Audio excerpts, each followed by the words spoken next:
नमस्कार। समसामयिक विषयों पर आपके पसंदीदा कार्यक्रम विशेष में आपका स्वागत है। मैं हूं दीपक डोभाल।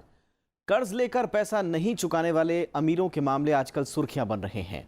मामला नीरव मोदी का हो या विजय माल्या का, ऐसे लोग देश की बैंकिंग व्यवस्था में खामियां निकालकर अपने हित साधकर पैसा लौटाने के वक्त हाथ खड़े कर देते हैं। कई जानकार ऐसे लोगों को देश के लिए गंभीर खतरा बता चुके हैं। प्रधानमंत्री नरेंद्र मोदी ने काले धन के मसले को घरेलू स्तर पर ही नहीं बल्कि G20 समेत कई अंतर्राष्ट्रीय मंचों पर उठाया। लेकिन दिक्कत तब होती है जब खुलासा होते ही ऐसे लोग देश छोड़कर भाग जाते हैं। अंतर्राष्ट्रीय कानूनों और मानवाधिकारों की आड़ में ऐसे लोग विदेशों में शरण भी पा लेते हैं। PNB घोटाले के मुख्य आरोपी नीरव मोदी कई महीनों से देश से बाहर हैं और अब उन्होंने ब्रिटेन में राजनीतिक शरण मांगी है। ऐसे में अंतर्राष्ट्रीय मंचों, खासकर संयुक्त राष्ट्र के शरण देने के नियमों पर एक बार फिर बहस हो चुकी है। कई जानकार इन नियमों के बदलाव पर जोर दे रहे हैं ताकि शरण लेने के अंतर्राष्ट्रीय कानूनों की आड़ में इस तरह के आर्थिक अपराधी भारतीय कानूनों को धता न बता सकें। आज विशेष में बात होगी शरण लेने के अंतर्राष्ट्रीय कानूनों के बारे में। इस पूरे मुद्दे से जुड़े तमाम पहलुओं पर बात होगी। तो शुरू करते हैं आज का विशेष।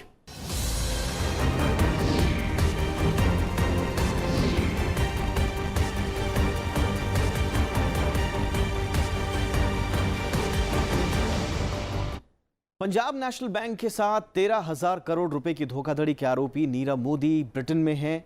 ब्रिटिश अधिकारियों ने खबर दी है कि नीरव मोदी ब्रिटेन से राजनीतिक शरण पाना चाहते हैं। हालांकि ब्रिटेन इस मामले में अभी भी भारत सरकार की मदद को तैयार है।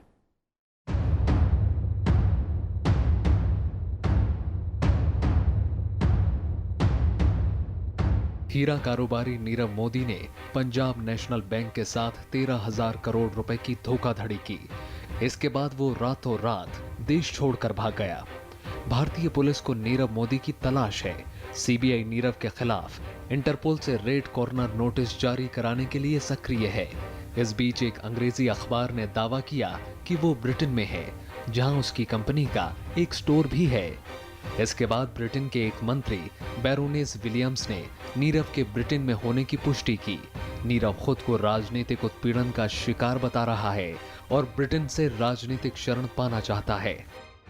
यहाँ से फ्रॉड करके वो गए हैं। करीब 13,000 करोड़ रुपए का फ्रॉड किया है उन्होंने पंजाब नेशनल बैंक का, और बहुत सारे बैंकों से उन्होंने फ्रॉड किया है।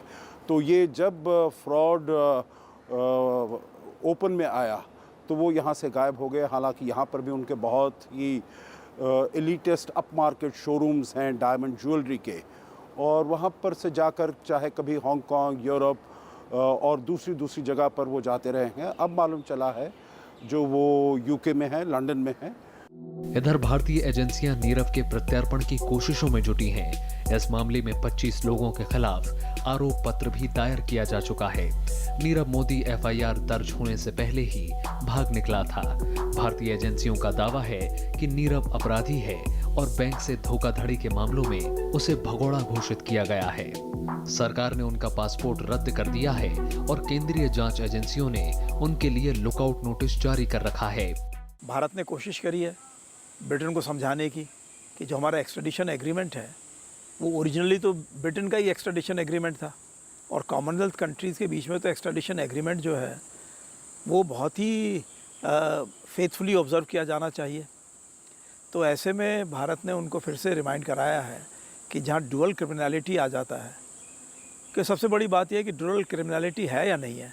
और चूंकि हमारा लीगल सिस्टम और ब्रिटेन का लीगल सिस्टम काफ़ी एक दूसरे की कार्बन कॉपीज़ के हिसाब से माना गया है, तो इसमें जो भारत में कोई क्रिमिनल एक्टिविटी कर रहा है तो हम मानते हैं कि वो ब्रिटेन में भी क्रिमिनल एक्टिविटी होगी। तो ऐसे में अगर नीरव मोदी राजनीतिक शरण मांग रहे हैं तो किन उस पर मांग रहे हैं? नीरव मोदी ने 2010 में ग्लोबल डायमंड ज्वेलरी हाउस की नींव रखी थी। दिल्ली और मुंबई के अलावा लंदन, न्यूयॉर्क, लास वेगास, हवाई, सिंगापुर, बीजिंग और मकाऊ में उनके डिजाइनर ज्वेलरी बुटीक हैं। अब सवाल ये है कि नीरव को राजनीतिक शरण का आधार क्या है? क्या उसको राजनीतिक शरण मिल जाएगी या उनके वकील ये साबित करने में कामयाब हो पाएंगे कि वो राजनीतिक उत्पीड़न का शिकार है? लीना शर्मा के साथ Zaigham Murtaza, Rajya Sabha TV. Punjab national bank में हजारों करोड़ रुपए के घोटाले और धोखाधड़ी के मुख्य आरोपी नीरव मोदी ने ब्रिटेन में राजनीतिक शरण की मांग की है। ये आपने देखा। नीरव मोदी ने ये कहते हुए ब्रिटेन से राजनीतिक शरण मांगी है कि उनका राजनीतिक उत्पीड़न किया जा रहा है।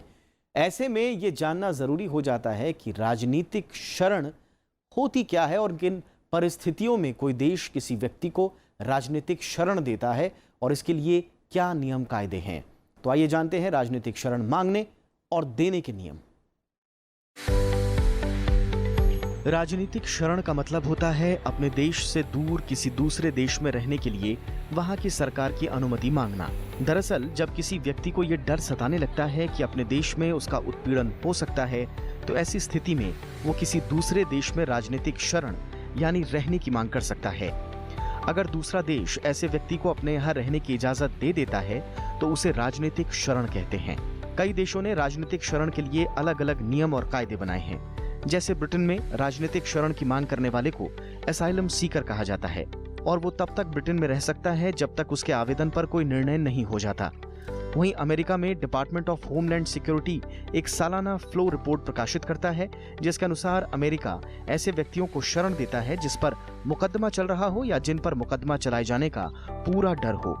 ये दो तरह के कार्यक्रमों के जरिए दिया जाता है, जिसमें स्वीकारात्मक शरण यानी अमेरिका से बाहर के व्यक्तियों और उनके निकटतम संबंधियों के लिए शरणार्थी कार्यक्रम, और दूसरा है रक्षात्मक शरण यानी अमेरिका में रहने वाले व्यक्तियों और उनके निकटतम संबंधियों के लिए शरणार्थी कार्यक्रम। मानवाधिकार का हनन, धमकी और शारीरिक उत्पीड़न को आधार बनाकर कोई भी व्यक्ति राजनीतिक शरण की मांग कर सकता है। जिन्होंने कोई इकोनॉमिक ऑफेंसेस किए हों या पॉलिटिकल ये कहें जो हम जब वापस जाएंगे तो हमारे ऊपर पॉलिटिकल ऑपरेशन होगा या पॉलिटिकल किसी प्रकार से हमारे ऊपर अत्याचार होगा, तो ऐसे लोग वहाँ पर मांग सकते हैं। परंतु अगर इकोनॉमिक उन्होंने ऑफेंस किया है तो उसकी वजह से जो अगर कानून अपनी काम करता है और उनको सज़ा दी जाती है तो फिर उनको तो पॉलिटिकल असाइलम नहीं मिलता है। राजनीतिक शरण मानवाधिकारों की सार्वभौमिक घोषणा की धारा 14 द्वारा घोषित मानवाधिकारों की सूचियों में से एक है। इसके अलावा ये अंतर्राष्ट्रीय मानवाधिकार कानून के नियम के तहत भी आता है। सभी देश जो शरणार्थियों से संबंधित संयुक्त राष्ट्र समझौते से सहमत हैं, उन्हें उन लोगों को शरण देनी होती है जो इसके लिए निर्धारित नियमों को पूरा करते हैं और उनके देश में आना चाहते हैं। जिन व्यक्तियों को राजनीतिक शरण दी जाती है, उन्हें उन कारणों का आधार बनाना पड़ता है जिनके आधार पर उन्हें अपने देश में उत्पीड़न होने का डर हो। इनमें धर्म, राजनीतिक विचार, किसी खास सामाजिक ग्रुप का सदस्य होना, किसी खास सामाजिक गतिविधियों से जुड़े होना या व्यक्तिगत जीवन शैली और लैंगिक झुकाव शामिल हैं। शरण देने का वास्ता ऐसे बनता है कि भी कहीं मान लिया उनका सिस्टम डेमोक्रेटिक है, दूसरा कोई मिलिट्री गवर्नमेंट है जी, या किसी जगह कोई ऐसे है कि बहुत ही स्ट्रॉन्चली कम्युनिस्ट गवर्नमेंट इस तरह की है कि जो ह्यूमन राइट्स मानती नहीं है किसी तरह के से भी, और सब लोगों को जेल में डाल रखा है और एक ही जो कमिट जो क्राइम किया है उसको ही नहीं बल्कि उसके 2-3 पीढ़ियों को ऊपर से और 2-3 पीढ़ियों को आगे भी डाल दिया जेल में। तो इस तरह की बातें जहाँ होती हैं तो वहाँ तो हम मान सकते हैं। कई बार विदेशी सरकारें गोपनीयता और डेटा सुरक्षा कानूनों के कारण राजनीतिक शरण पाने वाले व्यक्तियों के ब्यौरे दूसरे देशों के साथ साझा नहीं करती हैं। भारत सरकार का मानना है कि विदेशी सरकार से शरण मांगने वाले व्यक्ति निजी लाभ के लिए भारत की प्रणाली को बदनाम करने की कोशिश करते हैं। बावजूद इसके कि एक गणतांत्रिक देश होने के नाते भारत शिकायतों के निपटारे के लिए सबको समान अवसर प्रदान करता है। Bureau report, Rajya Sabha TV. अक्सर हम शरणार्थी, प्रवासी और शरण की मांग करने वाले लोगों को एक ही मान लेते हैं, लेकिन दरअसल ये बिल्कुल अलग अलग श्रेणियां हैं। आइए देखते हैं इनमें बुनियादी फर्क क्या है। माइग्रेंट यानी प्रवासी, रिफ्यूजी यानी शरणार्थी और असाइलम सीकर यानी शरण लेने की मांग करने वाले लोग। अंतर्राष्ट्रीय परिदृश्य में इन तीनों का मतलब एक दूसरे से बहुत अलग है। समस्या जब विकराल हो तो कई बार ये फर्क जीवन और मौत का फर्क भी हो जाता है। इसलिए इन तीनों शब्दों को अलग अलग समझना बहुत ज़रूरी है। ये तो वैसे गवर्नमेंट जो है जहाँ पे जो शरण मांगी जा रही है उस देश के ऊपर निर्भर करता है और उस देश को देखना पड़ता है कि जो उनके नियम हैं वो जिस देश का वो बाशिंदा आया है वहाँ पे किस तरह के नियम फॉलो करे चले जा रहे हैं। अगर वो वही उसी तरह के नियम फॉलो किए जा रहे हैं तो वो उनको शरण देने का कोई वास्ता नहीं बनता है। प्रवासी यानी माइग्रेंट उन लोगों के लिए इस्तेमाल किया जाता है जो अलग अलग परिस्थितियों में एक देश से दूसरे देश में लंबे वक्त के लिए रहने चले जाते हैं। प्रवासियों के अंतर्राष्ट्रीय संगठन के मुताबिक दुनिया में हर साल 23 करोड़ से ज़्यादा लोग प्रवासी हो जाते हैं, जबकि 74 करोड़ से ज़्यादा लोग अपने ही देशों में प्रवासी हो जाते हैं। प्रवासी होने के कई कारण हैं, लेकिन जो लोग बेहतर जिंदगी और आजीविका के लिए दूसरे इलाकों या देशों में प्रवास करते हैं, उन्हें आर्थिक प्रवासी कहा जाता है। हालांकि कई लोग पढ़ाई के लिए या युद्ध की विभीषिका से बचने के लिए भी दूसरी जगह प्रवास करते हैं। प्रवासी के अलावा एक और शब्द का इस्तेमाल पिछले कुछ वर्षों में होता आया है, वो है अप्रवासी। अप्रवासी दरअसल ऐसे लोगों के लिए इस्तेमाल होता रहा है जिनके एक बार दूसरे देश या जगह में बस जाने के बाद वापस जाने की गुंजाइश नहीं होती, जबकि प्रवासी ऐसे लोग हैं जो अपने मूल स्थान से जुड़े रहते हैं और जीवन के किसी पड़ाव में वापस जा सकते हैं। कोई भी जाकर वहाँ पर अप्लाई कर सकते हैं पॉलिटिकल असाइलम के लिए। जो मुझे ये भय है, मुझे डर है, मुझे ये अंदेशा है, जो अगर मैं वापस जाऊँगा तो मेरे जो मानव अधिकार हैं उनका संरक्षण नहीं किया जाएगा, उनको रिस्पेक्ट नहीं किया जाएगा और मेरे विरुद्ध वहाँ पर मनगढ़ंत कोई ऐसे केस बनेंगे और मुझे उसका सामना करना पड़ेगा। रिफ्यूजी या शरणार्थी शब्द ऐसे लोगों के लिए इस्तेमाल किया गया है जिनका मूल घर प्राकृतिक आपदा या युद्ध जैसी स्थिति में रहने लायक नहीं बचा हो या उनका वहां रहना उनकी जान के लिए खतरा हो। ऐसा माना जाता रहा है कि ऐसे लोगों को तुरंत अंतर्राष्ट्रीय मदद की जरूरत होती है और अगर मदद नहीं मिली तो उनका जीवन खतरे में पड़ सकता है। ऐसे लोगों के अधिकारों की रक्षा 1951 के शरणार्थी समझौते के तहत होती है। ये ऐतिहासिक समझौता शरणार्थी की परिभाषा और उनके अधिकारों से जुड़ा हुआ है। संयुक्त राष्ट्र की शरणार्थी एजेंसी के मुताबिक दुनिया भर में 6 करोड़ लोगों को मजबूरन शरणार्थी बनना पड़ा है।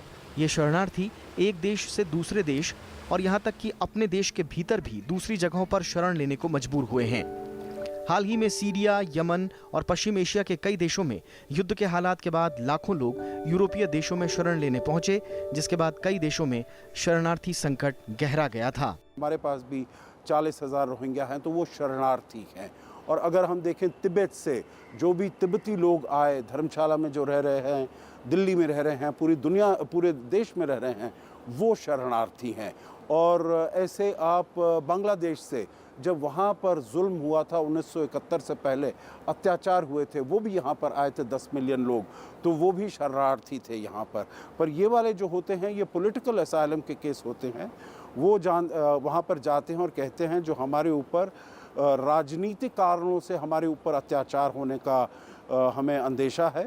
असाइलम सीकर या शरण लेने की मांग करने वाले वो लोग हैं जो संयुक्त राष्ट्र मानवाधिकारों के नियमों के तहत मानवाधिकारों के उल्लंघन, उत्पीड़न और दूसरे गंभीर खतरों से बचने के लिए दूसरे देश में रहने या बस जाने की मांग करते हैं। ऐसे लोगों को कई देश तुरंत शरण दे देते हैं जब तक आधिकारिक रूप से स्थानीय कानूनों या संयुक्त राष्ट्र के अंतर्राष्ट्रीय नियमों के हिसाब से उनका केस साबित नहीं हो जाता। रिफ्यूजी कन्वेंशन में इस बात का जिक्र है कि ऐसे लोगों को मामला चलने तक शरण देने वाले देश में गरिमा और सुरक्षा के साथ रहने का अधिकार है। Bureau report, Rajya Sabha TV. और शरणार्थियों की बढ़ती तादाद को देखते हुए कई तरह के नियम कानून भी बनाए गए हैं। 1951 में जब संयुक्त राष्ट्र ने शरणार्थियों पर संधि की तो पहली बार अंतर्राष्ट्रीय स्तर पर शरणार्थियों को परिभाषित किया गया। इसके बाद कई बार दुनिया के अलग अलग मुल्कों ने कोशिशें की हैं। आइए एक नज़र इन पर भी डाल लेते हैं।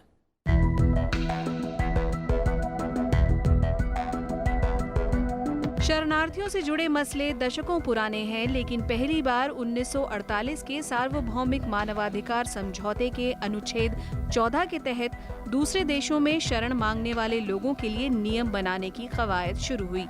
इसके बाद शरणार्थियों से जुड़े मसले को निपटाने के लिए 14 दिसंबर 1950 को शरणार्थियों के लिए संयुक्त राष्ट्र उच्चायुक्त की स्थापना की गई, जिसका मुख्य काम अंतर्राष्ट्रीय स्तर पर शरणार्थियों से जुड़े मसले का समाधान करना है। इसके नियमों के अनुसार शरणार्थियों के मानवाधिकारों की रक्षा करना है। इसके अनुसार हर व्यक्ति को अपने अधिकारों की रक्षा करने के लिए किसी दूसरे देश में शरण मांगने का अधिकार है। शरणार्थी होते हैं या तो वो उसी देश के अंदर होते हैं, तो इंटरनली डिस्प्लेस्ड पर्सन्स माने जाते हैं, या हो सकता है कि और पड़ोसी देशों में या दूर दराज के देशों में शरणार्थी बन के चले जाएं। अगर कोई ऐसा देश है जहाँ पे कि ह्यूमन राइट्स वायलेशंस हो रहे हैं, तो वहाँ के लोग जाके कह सकते हैं कि साहब ये ह्यूमन राइट्स वायलेशंस हो रहे हैं, हमारे ह्यूमन राइट्स का वायलेशन होगा, तो आप हमको यहाँ रहने दीजिए, हमको शरण दे दीजिए। इसके बाद 1951 में जिनीवा में संयुक्त राष्ट्र शरणार्थी समझौते हुए, जिसमें कई देश शामिल हुए। इस संधि पर अब तक 145 देश हस्ताक्षर कर चुके हैं, जिसमें भारत शामिल नहीं है। इसके बाद 1967 में शरणार्थियों के मुद्दे पर संयुक्त राष्ट्र का प्रोटोकॉल सम्मेलन हुआ। ये सभी देश किसी भी व्यक्ति को जो राजनीतिक शरण या शरणार्थी बनाए जाने के नियमों को पूरा करता, तो उसे शरण देने को बाध्य हैं। संयुक्त राष्ट्र शरणार्थी नियम 1951 और 1967 शरणार्थियों के हितों की पूरी तरह से रक्षा करता है। इसके तहत शरण मांगने वाले व्यक्ति को कन्वेंशन शरणार्थी कहा जाता है। बिना किसी कारण से, ठीक वजह से अगर वो वापस लाए गए और उनके ऊपर राजनीतिक अत्याचार किया गया, तो इसके विरुद्ध वो पॉलिटिकल असाइलम वहाँ पर ले सकते हैं। 1951 के शरणार्थियों की स्थिति से संबंधित जिनीवा कन्वेंशन के अनुसार कोई भी व्यक्ति जो किसी दूसरे देश से शरण मांगता है, उसे यह प्रमाणित करना होता है कि अपने देश में उसे जाति, धर्म, राष्ट्रीयता, राजनीतिक विचार या किसी खास सामाजिक समूह से जुड़े होने के कारण उसका उत्पीड़न किया जा सकता है और वह अपने देश में सुरक्षा लेने में असमर्थ है। अगर शरण मांगने वाले व्यक्ति को पहले इस आधार पर सताया या उत्पीड़ित किया गया हो, लेकिन भविष्य में इन बातों के आधार पर उत्पीड़ित करने की कोई संभावना नहीं दिखाई देती है, तो इस व्यक्ति को शरण देने से इनकार भी किया जा सकता है। Refugees normally go in large numbers. Asylum seeker tries to be an individual, but refugees also seek asylum. But asylum seeker normally goes on his own, trying to prove that his political, human rights, social rights, etc. are being violated. शरणार्थी वो जो होते हैं जो अपने जगह से भाग कर जाते हैं, वो किसी वजह से भी भाग रहा हूँ। वहाँ पे अगर किसी तरह से हालात ख़राब हो गए हैं, लड़ाई हो गई है, ट्राइबल वॉरफेयर है या अंदरूनी हालात जो है बड़े कमज़ोर बन चुके हैं। इसके अलावा कई अन्य देशों ने शरणार्थियों को लेकर अलग अलग नियम भी बनाए हुए हैं। 1950 के European convention of human rights के अनुसार अगर किसी व्यक्ति के मानवाधिकारों का उल्लंघन हुआ है, तो वह वहां रहने के लिए राजनीतिक शरण मांग सकता है। European convention of human rights की धारा 3 के तहत किसी भी तरह से प्रताड़ित करना, अमानवीय व्यवहार करना और किसी व्यक्ति को परेशान करना उसे शरण देने के पर्याप्त कारण है। इसी तरह धारा 8 में व्यक्ति के व्यक्तिगत जीवन और पारिवारिक जीवन की सुरक्षा की बात करता है। कोई भी व्यक्ति शरणार्थी समझौते के तहत शरण लेने की मांग कर सकता है। किसी भी व्यक्ति को शरण देना या शरणार्थी का दर्जा देना उस देश की सरकारी एजेंसी पर निर्भर करता है जिस देश में व्यक्ति शरण मांगता है। कुछ देशों में शरणार्थियों की स्थिति पर United Nations high commissioner for refugee निर्णय लेता है। Bureau report, Rajya Sabha TV.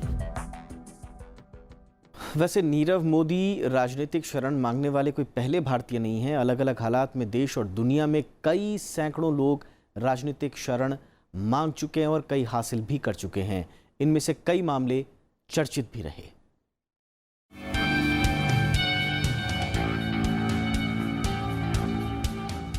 दुनिया भर में राजनीतिक उत्पीड़न से बचने के नाम पर राजनीतिक शरण देने का चलन रहा है। हालांकि तमाम देश शरण देते वक्त अपने नियमों के अलावा कूटनीतिक रिश्तों और प्रार्थी के हालात के मद्देनजर इस तरह के फैसले लेते हैं। खालिस्तान आंदोलन से जुड़े कई उग्रवादी कनाडा में शरण पा चुके हैं। क्रिकेट प्रशासक रहे ललित मोदी, शराब कारोबारी विजय माल्या समेत कई अपराधी अलग अलग देशों में शरण लिए हुए हैं। हालांकि आपराधिक तौर पर राजनीतिक शरण के हाल के सबसे चर्चित मामले विकीलीक्स संस्थापक जूलियन असांज और अमेरिका के जन निगरानी कार्यक्रम से जुड़े एडवर्ड स्नोडन के हैं।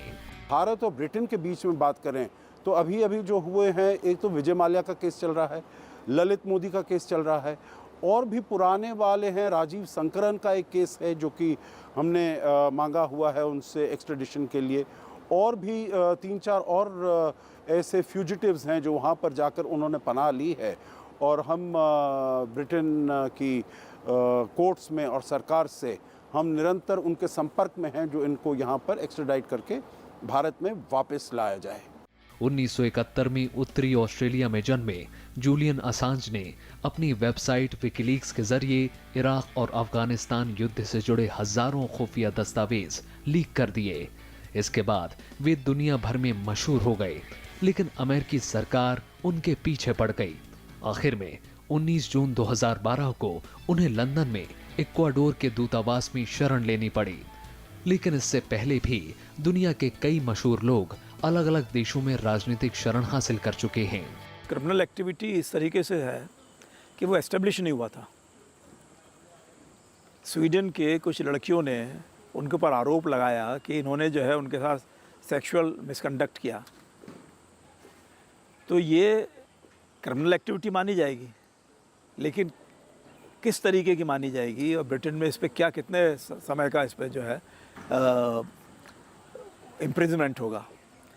इक्वाडोर ने उनको राजनीतिक शरण दे दी।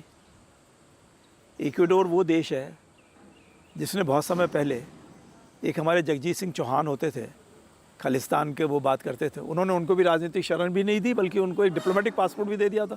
जर्मन नागरिक और वामपंथी चिंतक कार्ल मार्क्स को 1849 में लंदन में राजनीतिक शरण लेनी पड़ी। रूसी क्रांतिकारी लियोन त्रोत्स्की 1929 से 1940 के बीच तुर्की, फ्रांस, नॉर्वे और मेक्सिको में बतौर राजनीतिक शरणार्थी रहे। तिब्बती धर्मगुरु दलाई लामा 1959 से भारत में राजनीतिक शरणार्थी हैं। निकारागुआ के राष्ट्रपति रहे अनास्तासिया सोमोजा को 1979 में पराग्वे ने राजनीतिक शरण दी। 2005 में मशहूर शतरंज खिलाड़ी बॉबी फिशर को आइसलैंड ने राजनीतिक शरण दी। अमेरिकी नागरिक और जन निगरानी कार्यक्रम से जुड़ी जानकारियां लीक करने वाले एडवर्ड स्नोडन 2013 से रूस में शरण लिए हुए हैं। इसी तरह 2014 में मलेशिया के छात्र नेता और कार्यकर्ता अली अब्दुल जलील को स्वीडन ने राजनीतिक शरण दी। उनको राजशाही का अपमान करने के लिए मलेशिया में गिरफ्तार किया गया था। हालांकि हजारों लोग हर साल शरण लेने के लिए आवेदन करते हैं, लेकिन सबकी अर्जियां सही नहीं मानी जाती। संयुक्त राष्ट्र संस्था UNHCR के मुताबिक खुद भारत सरकार के पास कम से कम 5000 लोगों के शरण पाने के लिए प्रार्थना पत्र लंबित हैं। आकाश पोपली के साथ जैगम मुर्तजा, राज्यसभा टीवी।